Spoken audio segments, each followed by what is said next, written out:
Le coup d'État est consommé en Guinée-Bissau. Et oui, Embalo Sissoko, président de la Guinée-Bissau, a vraiment été renversé.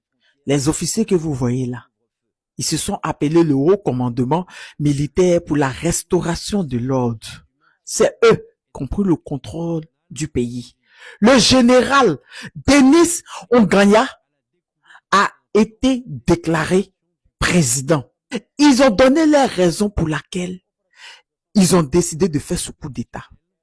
Ils nous parlent qu'il y avait tentative de déstabilisation et que les services secrets bisso-guinéennes avaient eu vent de ça.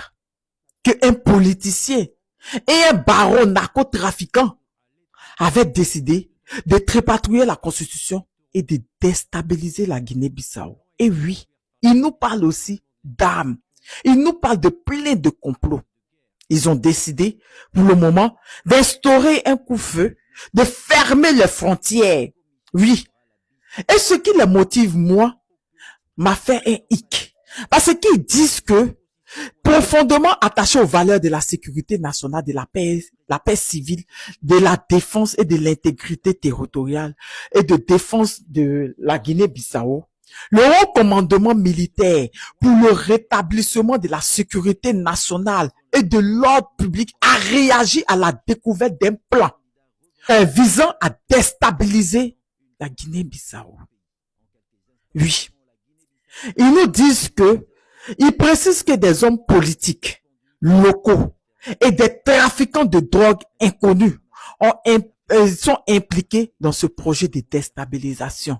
Les services de renseignement auraient même découvert un dépôt d'armes de guerre. Oui, c'est ce qui les a motivés à prendre le pouvoir. Est-ce que parmi ces politiciens, le président Embalo Sissoko, il faisait partie? Là est la question que nous posons tous. Pour le moment, ils ont pris le contrôle du pays. Comme je vous disais auparavant, ils ont fermé les frontières. Ils ont un coup-feu de 19h à 6h du matin. Ils ont suspendu tous les médias. Ils ont annulé le processus électoral. Oui, les frontières aériennes, maritimes et terrestres, ils ont tout fermé. Je vous dis que c'est grave, c'est chaud. Le coup d'État est consommé en Guinée-Bissau. Sur ce, je vous reviens avec de nouvelles informations. Depuis quand vous avez vu un coup d'État où le président qu'ils ont fait coup d'État là, lui, il appelle Jeune Afrique. Il informe Jeune Afrique, oui, venez me sauver. Ils m'ont fait coup d'État. Et puis actuellement là, ceux qui m'ont fait coup d'État là, ils m'ont emprisonné. Ils t'ont emprisonné et puis toi tu appelles Jeune Afrique pour donner des informations. Depuis quand vous avez vu, moi j'ai jamais vu ces gens de coup d'État. Sissoko Embalo, prends-nous au sérieux. Vous pensez que nous sommes des enfants, hein? Non, non, non, non, non. Il n'y a plus d'enfants. On est en 2025. En fait, c'est trop gros même pour être vrai, quoi. C'est-à-dire, coup d'État, on dit, le gars là, ils ont fait coup d'État. Mais lui, il arrive à avoir accès quand même Jeune Afrique. Et puis, il donne les informations, on m'a arrêté. Ils m'ont fait coup d'État, ils m'ont arrêté. C'est quoi ça encore? Voilà. Sissoko Embalo, c'est vraiment un comédien. Hein? Il nous prend pour des comédiens. Vous pensez que ça va nous prendre? Ça va pas nous prendre. Nous, on connaît ça. Ça, on appelle ça coup d'État du palais. Voilà, ce qui s'est passé au Gabon, là. C'est petit frère de Gabon que nous sommes en train de voir. Il y a un gars qui est sorti, il a dit que c'est lui qui est devenu l'homme fort du pays. L'homme fort du pays, là, il est là. Maintenant, vous allez voir, d'ici 2 jours, là, il va enlever une tenue militaire, là, il va mettre civil. Vous savez déjà où. En tout cas, nous, on les regarde. Voilà. On les regarde, les comédiens, là. Faites vos comédies, là. Les Africains sont plus naïfs. Les Africains, là, c'est plus des enfants. Vous ne pouvez plus les avoir. On a grandi maintenant. Ça veut dire l'école que vous êtes parti là, on est parti dans la même école. Voilà. Ça veut dire on connaît. Comment vous faites pour nous manipuler? Nous-mêmes, on sait faire ça aussi. Donc, vous ne pouvez pas nous prendre ici. Merci beaucoup. À partir du moment où nous avons su que le signalement à Jeune Afrique n'était pas le fait des putschistes, mais il était le fait d'Embalo sur la base d'une ultime ruse, eh bien, de félon, il fallait réapprécier les événements de Bissau. À ce moment, regardons ce qui se passe. Ceux qui ont renversé Umaro Sissoko Embalo ont mis aux arrêts l'essentiel de la hiérarchie de l'armée qui lui était fidèle. Si Embalo avait fait un auto-coup d'État, normalement, quel est l'officier le plus fidèle à Embalo qu'Embalo aurait chargé de prendre le pouvoir? Mes chers amis, incontestablement, si c'était un auto-coup d'État, l'officier qui aurait pris le pouvoir, eh bien, c'est celui qui était le chef d'état-major des armées, eh bien, de la Guinée-Bissau. Dans la tradition de l'auto-coup d'État, le président qui ne veut pas partir fait souvent confiance parmi les militaires à celui à qui il a confié le commandement de l'armée. Or, dans le cas d'espèce, le chef d'état-major et tous les ministres les plus décisifs du gouvernement de Umaro Sissoko Embalo sont aux arrêts. Le commandant de l'armée de terre, qui s'est présenté à la télévision comme ayant pris le pouvoir, le général Nkanha, a arrêté tous les officiers réputés fidèles à Embalo et les a mis aux arrêts. Ce qui éloigne et élimine l'hypothèse de l'auto-coup d'État sur laquelle nous avons tous planché au départ, au regard du fait que le signalement avait été donné par Embalo. Donc je vous invite à bien noter cela. S'il y avait auto-coup d'État, c'est le chef d'état-major d'Embalo qui aurait été envoyé par Embalo pour se proclamer président. Or, le chef d'état-major est en prison comme Embalo. Et puis, il y a d'autres détails de la communication entre Embalo et Jeune Afrique qui nous parviennent maintenant.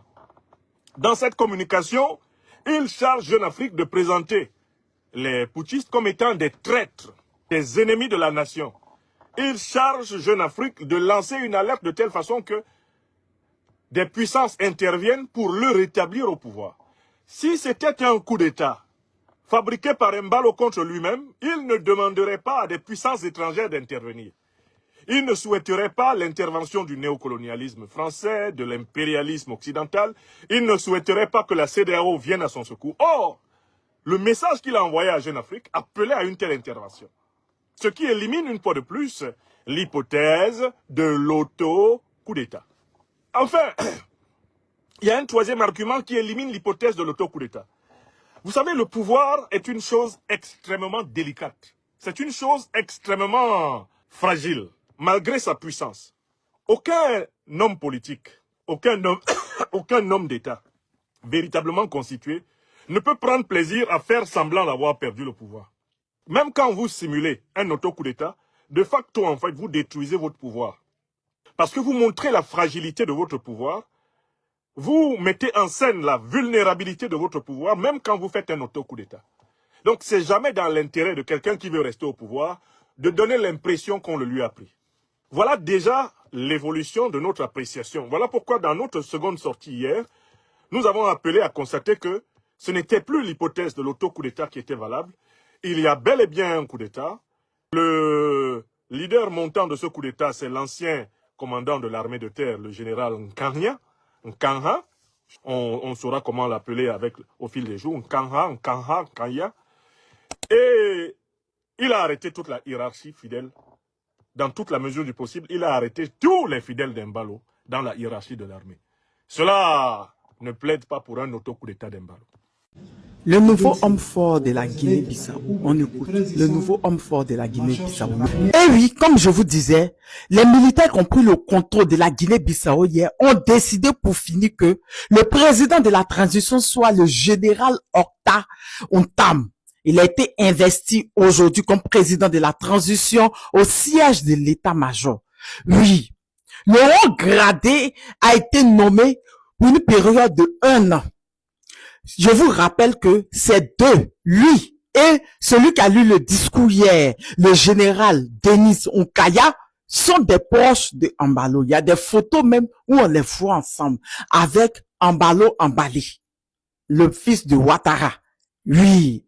Je vous rappelle aussi que dès qu'ils ont pris le contrôle du pays hier, ils ont décidé de fermer les frontières, de dissoudre les institutions, de suspendre les élections, tout et tout.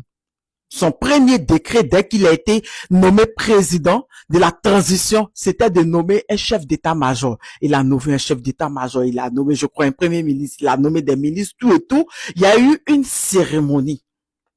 L'opposition de la Guinée-Bissau dit que c'est une manœuvre pour perturber les élections, pour dépouiller des votes, que c'est une manœuvre de Embalo Embali. Est-ce vrai?